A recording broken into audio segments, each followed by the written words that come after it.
Welcome to 3R studios. తెలంగాణలో కొత్త ఆసరా పెన్షన్ల మంజూరు, వాటి విషయాల గురించి కంప్లీట్ ఇన్ఫర్మేషన్ ఈ వీడియోలో తెలుసుకుందాం. తెలంగాణ రాష్ట్ర ప్రభుత్వం పెన్షన్ల పంపిణీ వ్యవస్థను మరింత సమర్థవంతంగా మార్చేందుకు కీలక నిర్ణయం తీసుకుంటుంది. అవసరం ఉన్న లబ్ధిదారులకు నూతన ఆసరా పెన్షన్ల మంజూరు చేసేందుకు ప్రణాళిక రూపొందించింది. ఈ లక్ష్యంతో అన్ని జిల్లాల కలెక్టర్లకు ప్రత్యేక ఆదేశాలు జారీ చేసింది. అర్హులైన వ్యక్తుల జాబితాలను ప్రామాణికంగా తయారు చేయాలని పేర్కొంది. పెన్షన్ల లోపాలను సవరించేందుకు ప్రయత్నం చేస్తుంది. రాష్ట్రంలో ప్రభుత్వం మారిన తర్వాత పెన్షన్ల కేటాయింపులో ముందున్న లోపాలను గుర్తించి వాటిని సరిచేసేందుకు చర్యలు తీసుకుంటుంది. ముఖ్యంగా వృద్ధులు, వితంతువులు, దివ్యాంగులు, ఒంటరి మహిళలు మరియు ఇతర వెనుకబడిన వర్గాలకు పెన్షన్లు అందేలా చర్యలు చేపట్టింది.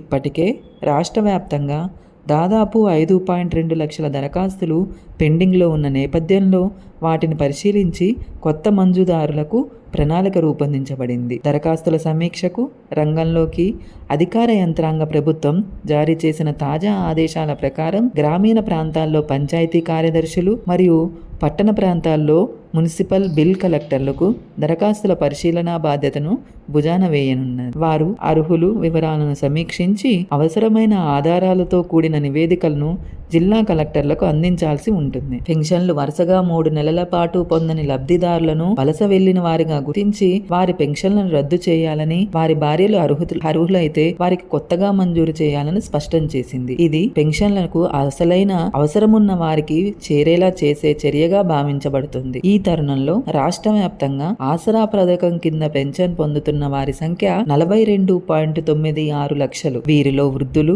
ఒంటరి మహిళలు, వితంతువులు, దివ్యాంగులు, బీడీ కార్మికులు, చేనేత కార్మికులు, ఫైలేరియా మరియు HIV బాధితులకు కిడ్నీ సమస్యలతో బాధపడే వారు ఉన్నారు. ప్రస్తుతం అందుతున్న పెన్షన్ మొత్తం ప్రభుత్వం అందజేస్తున్న ఆసరా పెన్షన్ల మొత్తం ప్రతి నెల ఉంది. సాధారణ వృద్ధాప్య పెన్షన్ రూ. 2016, దివ్యాంగుల పెన్షన్ రూ. 4016. ఈ మొత్తం లబ్ధిదారుల బ్యాంక్ ఖాతాల్లో నేరుగా జమ అవుతుంది. పెన్షన్లో పారదర్శకత లక్ష్యం రాష్ట్ర ప్రభుత్వం ప్రధానంగా పారదర్శకత వ్యవస్థ అమలుపై దృష్టి సారిస్తుంది. అర్హులైన వారు తప్ప మరెవరికి ఈ పథకం ప్రయోజనాలు కలగకూడదన్నదే ప్రభుత్వ దృక్పథం. అందుకే ప్రతి దరఖాస్తులకు ఆధారాలతో కూడిన ప్రక్రియ ద్వారా పరిశీలించి లబ్ధిదారుల వివరాలను స్పష్టంగా నమోదు చేయాలని అధికారులకు ఆదేశాలు ఇచ్చింది. ఈ కొత్త పెన్షన్ల మంజూరు ప్రక్రియ ద్వారా ప్రభుత్వం పేదరిక నిర్మూలనకు మరింత బలమైన అడుగు వేస్తుంది. సామాజికంగా వెనుకబడిన వర్గాలకు ఆర్థిక భద్రతను అందించాలన్న లక్ష్యంతో ఈ చర్యలు చేపట్టాయి. ముఖ్యంగా వృద్ధాప్యంలో ఉన్నవారు, దినసరి జీవితం కొనసాగించలేని వారు, కుటుంబ ఆబాదాన్ని కోల్పోయిన వారు, వితంతువులకు ఇది ఒక నూతన ఆశగా చిగురిస్తుంది. తెలంగాణలో పెన్షన్ల వ్యవస్థలో జరుగుతున్న ఈ మార్పులు అనేక మంది పేద కుటుంబాలకు ఉపశమనం కలిగించనున్నాయి. ప్రభుత్వం తీసుకుంటున్న జాగ్రత్తలు, సమర్థతతో కూడిన చర్యల ద్వారా నిజంగా అర్హులైన వారికి న్యాయం జరుగుతుంది. ఈ మార్గంలో ప్రభుత్వం అడుగులు వేయడం ప్రజల్లో విశ్వాసాన్ని పెంచుతుంది. Thanks for watching.